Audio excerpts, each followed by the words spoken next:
Hello and welcome to the Daily News Simplified, the what, why, and how of the newspaper analysis from the Civil Service Examinations perspective. So, today we are going to discuss the Hindu Daily edition dated 23rd December 2022. The important topics which are to be discussed have been displayed on your screen, and a timestamping of the same has been provided in the description box below. So, first of all, an important announcement for all of you. Those who are interested to join the PSIR optional test series, they are requested to go down in the description box and look for all the details which are mentioned for the PSIR optional test series by Raus IAS. So now let us take up this topic. This topic is mainly from the science and tech section, and that is why relevant for the GS paper 3 exam. The topic reads the uncontrolled re-entries of the satellites. This topic has appeared at the text and the context page in today's The Hindu Daily edition. The immediate context of this very topic is that recently several experts and dignitaries have signed an open letter which was published by Outerspace Institute calling for multilateral as well as national efforts to restrict the uncontrolled re-entries. Now, therefore, in this session, it is important for us to understand that what is re-entries of satellites, what are the issues associated with it, and what can be a way ahead in this regard. So, I will try to explain this with the help of one diagram. So, let us assume that this is the Earth's surface and these are my rockets.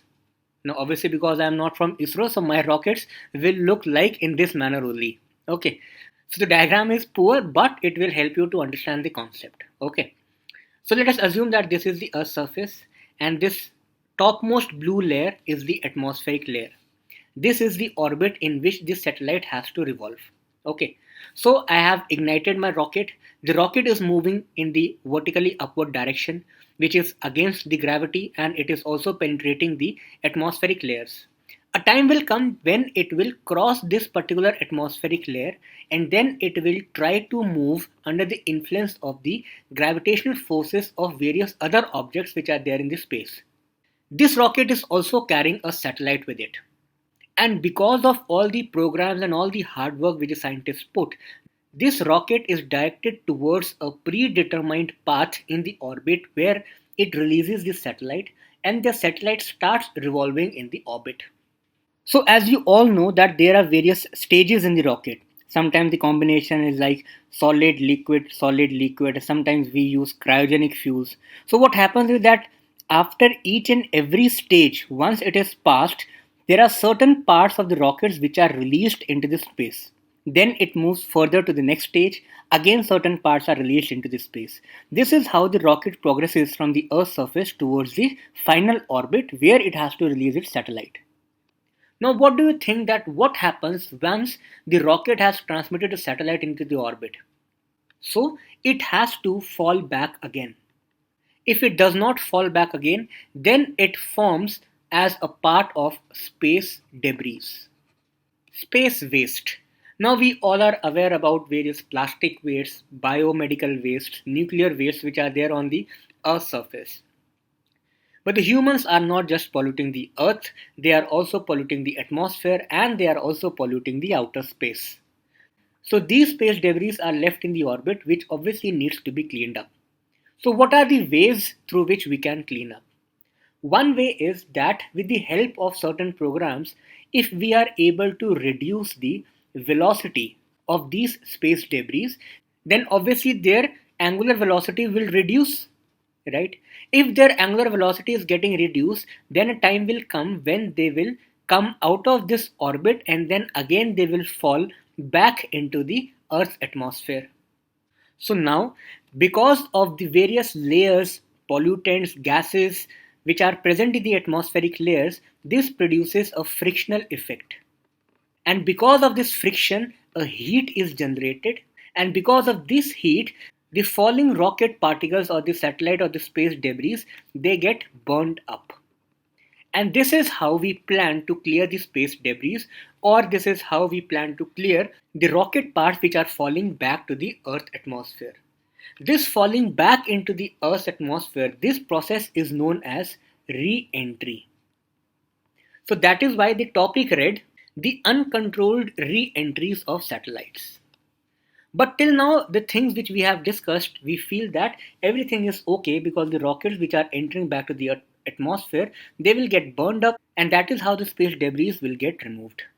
But then in rockets, there are certain parts which are heat tolerant, and because of this very property, those parts are not easily burned through the atmospheric friction which are produced by these atmospheric layers. And if those parts are not easily burned, then obviously they will hit the Earth's surface at certain point. Now this particular re-entry can be in three ways. One is the controlled re-entry. Second is the semi-controlled ones. And the third ones are the uncontrolled ones.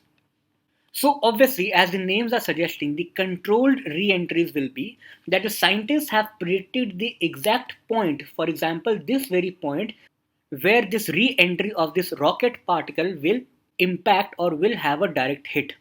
So it is a controlled way. So obviously we can select our sites, for example, deep in the oceans or the areas where there is no population or very less population. So obviously the issue is not with the controlled re-entries, the issue is of the uncontrolled re-entries, because that is the process in which we do not know that where those rockets will hit the Earth's surface. And if we do not know, then there can be several detrimental effects. For example, building collapses, forest fires, ecological losses, human deaths, etc. So these are various detrimental effects which this uncontrolled rocket re-entries can have. And this issue gains more significance and becomes more dangerous when the fact arises that at present there is no legally binding agreement at the international level to tackle these uncontrolled re-entries. So that is why in this news it has been said that several experts and dignitaries have signed an open letter which was published by the Outer Space Institute in this very context. So till now you have understood what are the re-entries, what are various types of re-entries, and what is the core issue of this very topic. In the end, we will also discuss that what can be the certain steps or the way ahead which we can take in this regard. So obviously the first is that the scientists must come together and invest in research and analysis to go more for the controlled re-entries. The second important step can be to make smaller satellites. Like we all know that today is the era of cube satellites, nano satellites, etc. So obviously if the sizes of the satellites or the rockets are smaller, when they will enter into the Earth's atmosphere, they can be easily burnt compared to the larger rockets or satellites. The third important step, obviously, as we have discussed, is that there should be a multilateral agreement in order to tackle this issue. Further, within the domestic boundaries, there should be clear-cut national laws which should govern the issue of space debris. And last but not the least, the areas of this impact must be decided like the regions of deep oceans, uninhabited place, the areas where there is lesser biodiversity, etc. This topic has appeared at page number 14 in today's The Hindu Daily edition. This topic is in relation to the cotton. The context of this very topic is that recently the farmers have been demanding that the MSP, which stands for minimum support price, for cotton should be increased because in recent times, because of the higher inflation, the input cost for growing this cotton has also been increased. So that is why they are demanding that the government should increase its support base and hence it should increase the minimum support price for the cotton. But the government's view is that they are still monitoring the situation and they have to balance the demand and supply, and for that matter, presently they have not taken any decision in this regard. Now from the examinations perspective, this topic is mainly relevant in the General Studies Mains Paper 1 section, and that too under the subsection of geography, because it mentions that the factors responsible for the location of the primary industries in various parts of the world, including India. Moreover, if you go by the previous year question paper analysis, in 2013 the question was asked related to the cotton textile industry itself.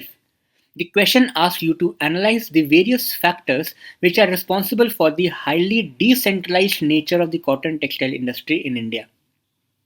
So even if you go by the crux of this very news, one important factor which this news article is talking is about the input costs, that is the finance or the capital. And as we all know that capital is one of the most important locational factor, not only for the cotton industry but also for the other industries as well. So that is why in today's session we are going to discuss the locational factors for the cotton textile industry as well as the associated dimensions with it. So before discussing the locational factors, first we should understand that industries are basically categorized into two sections based on the nature of the raw material. One are the weight losing industries and other are the weight gaining industries. So the weight losing industries are those industries whereby the raw material substantially reduces its weight when it gets converted into the final product. So there is a substantial loss of weight.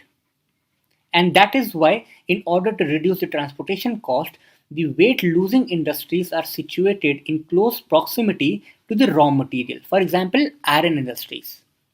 On the other hand, weight gaining industries are those industries whereby when the raw material enters into the final product, it increases its weight. And that is why the weight gaining industries are located near to the market areas. When we discuss about the cotton textile industries, we understand that here cotton is the prime raw material. And as far as the nature of cotton is concerned, this is a pure raw material. Now, what is pure raw material? By pure raw material, we mean that whatever the weight of this raw material is, all of it enters into the final product. So, by this logic, the cotton textile industries can be located in proximity to the raw material as well as in proximity to the markets. But when we go by the data for the Indian cotton textile industries, we find that almost 80% of the cotton textile industries are coterminous with the cotton growing areas like Maharashtra, Gujarat, Karnataka, Telangana, parts of MP, parts of Andhra, etc. So now in continuation with this, we will discuss the locational factors. The first factor is obviously proximity to the raw material as we have discussed here. So the regions which are favorable for the cotton growth are the regions which have humid climate because the moisture is good for the cotton threads. Second, the areas which are rich in black soil, the land which is having even topography, the temperature which is relatively warm, that means the tropical conditions. So these are the factors which favor the growth of cotton, and all these factors are present in this part of India, and this is the reason that why most of the industries are situated in this particular region. The second most important factor is the labor availability. Almost all the textile industries are labor intensive in nature. And that is why when it comes to the labor availability, there are two components which are important. One is the labor cost, other is the labor skills. So obviously the cheap labor favors the growth of any industries and high skilled labor also favor it. But when it comes to the textile industries, especially for India or the similar developing economies, we find that the cheap labor availability is very important. But now we also understand that with the growth in automation, robotics, and with so much of digital technologies, the requirement of the skilled laborers in the textile sector is also growing. Let us take one very basic example.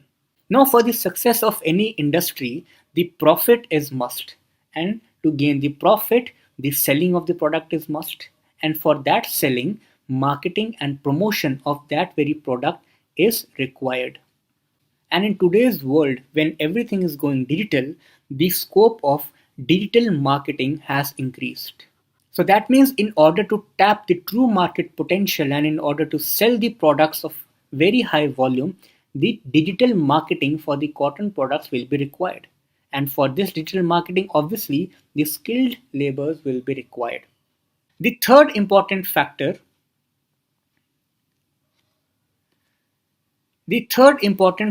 is the availability of market. But again, this market should also be understood, and there are various factors which promote the growth of these markets. For example, the first is the areas of tropical climate, that is, warm climatic conditions will obviously favor the demand for thin fabric like cotton. Second is the income levels. Similarly, the third is the population levels. So obviously the regions having higher demographic load, having better income to purchase the cotton products, and having warm conditions which necessitates them to purchase cotton products will be favorable to boost the market of any particular area. The next factor is the transportation. Now this transportation again provides two types of industrial linkages. We all know them: forward linkages as well as backward linkages. Now what are the backward linkages? It is farm to industry. What are forward linkages? It is industry to market. And therefore various transportation means like roads, rails, airways, waterways, etc. are required. But in today's time, we understand that not just the domestic market, but there is a very high scope in foreign market also. And in the times of globalization, we need to tap the potential of the foreign markets, and for that we must have port facilities. So because of the presence of so much of port facilities on India's western coast, we find that many of the industrial sites are on the west coast of India. And same is true for the cotton industries as well. The last factor comes in the form of government policies. Now, because the government is also trying to promote manufacturing industries to boost up its national economy as well as per capita income. And therefore, various government policies in terms of subsidies, tax rebates, capital infusion, free trade agreements, ease of doing business, etc., play their role. So these are the various locational factors which affect the distribution of the cotton textile industries. So now if you have closely understood and analyzed all these locational factors, you can come up with the reasons why there have been significant shifts in the cotton textile industries. But for that, first obviously you should know that what are those shifts. So when it comes to the global perspective, we all know that during the ancient times, the Asian countries like India and China were the leading players when it came to the textiles, as well as more specifically for the cotton textiles. But then the location of these industries, or rather we can say the dominance of these industries, shifted to the European economies of UK, France, as well as Spain. Now, what were the reasons which led to the shift of the domination of the cotton textile industries from India and China towards Europe? The first reason responsible for this was the Industrial Revolution. With the coming of the power loom, the handloom sector was hit very hard, and these industries had the power to produce these cotton products at a very high level, with mass productions. The second important factor was the colonial domination of these economies across the world. Again, let us take the example of England and India. Now, why British colonized India? British colonized India, one, to get the raw material, second, to make India as its market. But when we specifically talk about cotton, we know that India, because of various natural factors, has a very high potential to grow the cotton as raw material, as well as because India was having a very high population as well as tropical climate, there was also a market. So when it comes to the cotton or textile industries, India was serving the purpose of raw material as well as market both to British, and that is why it colonized India. And now because British had domination over the Indian territories, hence British had domination over the cotton textile industries as well. The third reason was the naval strength of European countries. Now, this navy of these European countries, along with providing them the better military capability, they also provide them with better navigation skills.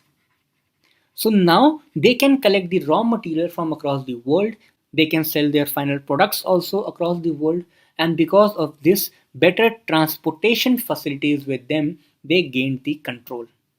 However, in recent times, because of other factors, there again has been a significant shifts in the location of these industries. Now we all know that Europe is facing the era of deindustrialization, and most of the manufacturing industries are being shifted from Europe towards India, towards China, towards Southeast Asia as well as East Asia like Japan. And same was true with the cotton textile industries also. For example, in Japan, the cities like Osaka and Hyogo etc. gained prominence. Similarly, when it came to the Bangladesh, we had Dhaka. When we go to China, there the textile centers have been developed in cities like Beijing and Shanghai. And when it comes to India, we all know that there are several cities in India, for example, Mumbai, Kolkata, Coimbatore, Nagpur, Ahmedabad, Kanpur, Lucknow, etc., where the cotton industries are very prevalent.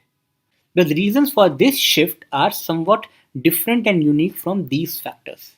What are the reasons? First is obviously the abundant and cheap availability of the labor. As we have discussed that cotton textile is very labor intensive, so the cheap availability of labor in the Asian economies provided the industrialists to be attracted towards these areas. Second was the capital growth in these economies. With rising GDPs, rising per capita incomes, these economies witnessed the rise in their capital base also. Again, this rise in capital base boosted the investors' confidence. Third was the government policies.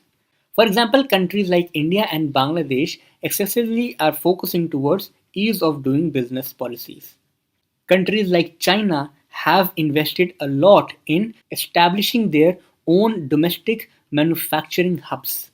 So, all these policies again are favorable to develop any industries. Again, same is true for the cotton industries as well. Then came with the transport modernization. So, with the modernization of the transport facilities in terms of rail, roads, airways, waterways, ports, etc., the Asian countries again are gaining dominance for the cotton industries. Now, similar thing has also been witnessed in India as well. So, now we will see what was the shift in the cotton industries in India. So, there are two significant shifts. One is the regional shifts. So, regional shift is from the old nuclei, that is Mumbai, towards the new nuclei, that is the other cities. We will discuss which are those cities. So the first shift is the regional shift, and second shift is the shift in the nature of these industries. That is, now the cotton industries are shifting from large integrated mills towards small cottage based unorganized or MSME type industries.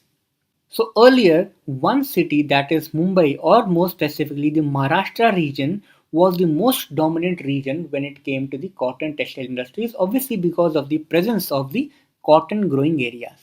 But then it shifted to various other cities, for example, Ahmedabad, Kanpur as well as Lucknow, Vishakhapatnam, Coimbatore, Bangalore, Kolkata, etc.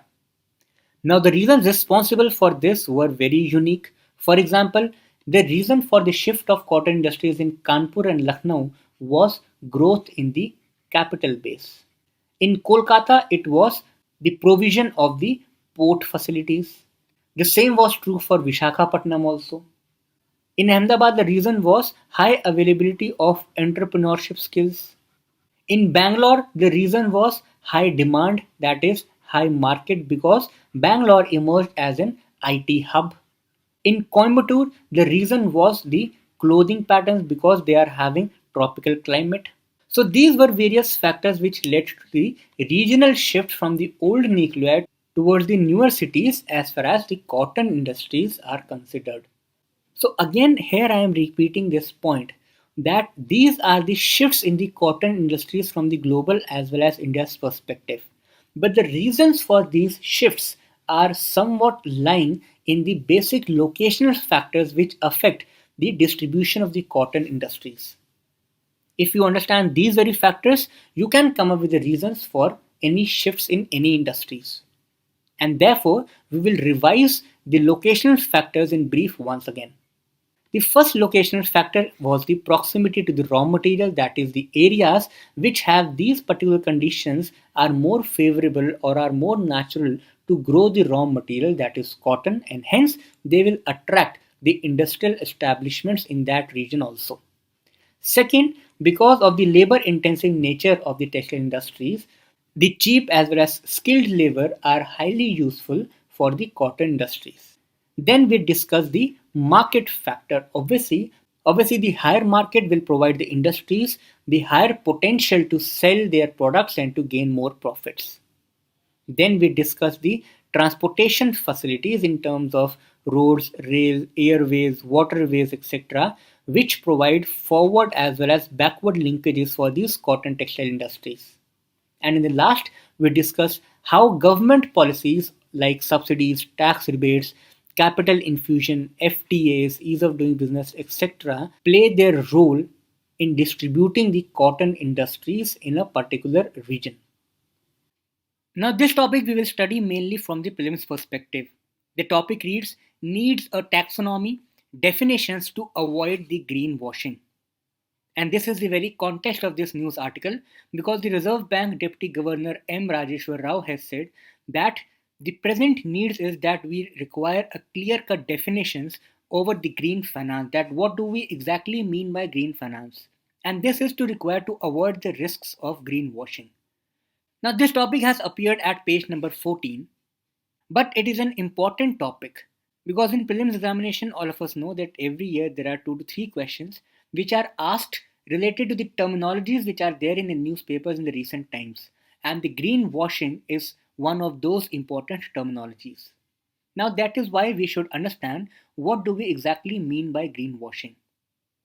This term is recently being used by several international as well as national organizations which are working in the environmental fields. All these terms, for example, falsification, misleading, manipulation, unsubstantiated claims, gives us a signal that greenwashing has some negative connotation. So let us break down this term. This term is made up of 2 words. One is the green and other is the washing.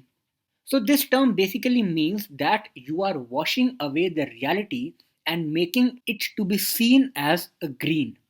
So this term literally means that you are washing away something, that you are hiding some strains which are there on your organizations and you are washing it away temporarily and making it look clean or green. But this is a very temporary and this is not in the real sense. Let us understand this greenwashing with a live example. So there was a very famous case of one very large company which is there in the automobile sector, which all of you must have heard. So the company was Volkswagen. So what did it do? So let us assume that it built this very car. So every car passes through by several steps, and one of those steps is the emission clearances. So this test is basically done in order to classify that how much emission a particular vehicle is producing. As we all know that there are certain limits on the emissions. So let us assume that the emission limit on this particular vehicle is the 100 ppm. So obviously if this vehicle is emitting more than 100 ppm of pollutant, then obviously it will not be allowed to move on the roads, right? So what did Volkswagen did? It inserted one device within this car and it was supported by the artificial intelligence. And what did it do? Whenever this car was getting tested, the sensors within this device got activated and these sensors signaled this car to reduce its performance.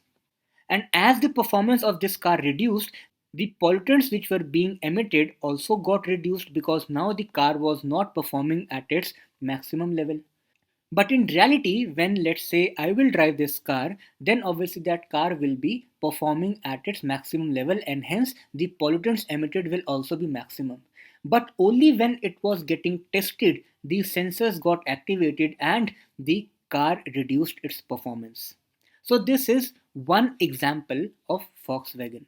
Similarly, there are several organizations which are involved in greenwashing, for example, Nestle, Coca Cola, etc. Another example of greenwashing can be, let's say that I have an organization A, and my organization is basically involved in extracting crude oil or making the petroleum products. So now I know that 100% of my total revenue is being generated from the processes which are unsustainable in nature and are also highly polluting. So, as we all know, that because the environmental consciousness is growing across the world, and in order to strengthen or build my image that my organization is also environment friendly, I can advertise that now I am gradually shifting towards the renewable energy sector.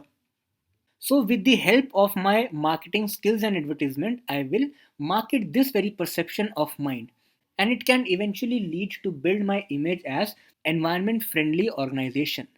But then, when the environmental organizations come into play and they will analyze my performance, then let's say they found out that out of all the 100% of revenue, I am generating just 1% of the revenue from the renewable energy sector, and still 99% is being generated from the polluting processes, then obviously we can call this also as greenwashing, because I have not substantially invested in reducing the pollutants or emissions.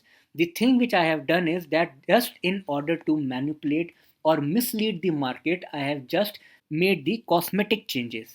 And this particular example suits fit for the organization named BP, that is Beyond Petroleum. Hence, we can define greenwashing as the act of providing the public or investors with the misleading or outright false information about the environmental impact of a company's products and operations. So, this is basically what is meant by greenwashing. And in this context, because still the definitions of the green finances are not clear, we still do not know that what do we exactly mean by climate finance. So that is why we require clear-cut definitions of the green finance, for example, the green bonds, green infrastructure investment trust, etc., so as to reduce the risks of this greenwashing or manipulation in the wider market. Now, this topic has appeared at page number 8 in the article section, and this is the leading article of today's The Hindu Daily edition. As you can see the headline, this topic is in relation to the terrorism, one of the biggest problem which the entire world is facing today. So the author of this article, Mr. M.K. Narayanan, dwells upon various issues which are there existing in the global order which is dealing with the larger challenge of terrorism. He talks about the lack of definition of terrorism, the lack of multilateral collaboration in this particular aspect, the debates over good and bad terrorism, etc. So, this entire topic becomes relevant from the UPSC Civil Service Examinations perspective, especially in General Studies Mains Paper 3, which specifically mentions security as its important component. Further, this topic is also relevant in General Studies Mains Paper 2 section because it mentions international relations as its important component.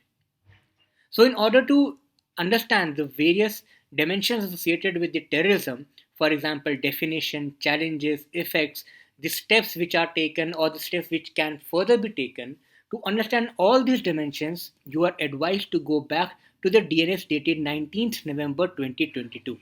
In this DNS, Ankit sir has discussed various types of terrorism, for example, state sponsored terrorism, ideological terrorism, etc. Further, he has also discussed the causes in the context of historical factors, political, religious, economic, human rights violation, ethnic reasons, etc. Further, he has also discussed in detail the steps which should be taken in order to counter the terrorism. These steps are in the dimensions of education, the steps which should be taken by civil society, media, and the steps which include the preparation levels, for example, the counter-terrorism operations, CCIT, intelligence gathering, etc. So that is why to understand all the important dimensions of terrorism, you should go back to the DNS dated 19th November 2022. So that is all for today. All the very best and study hard.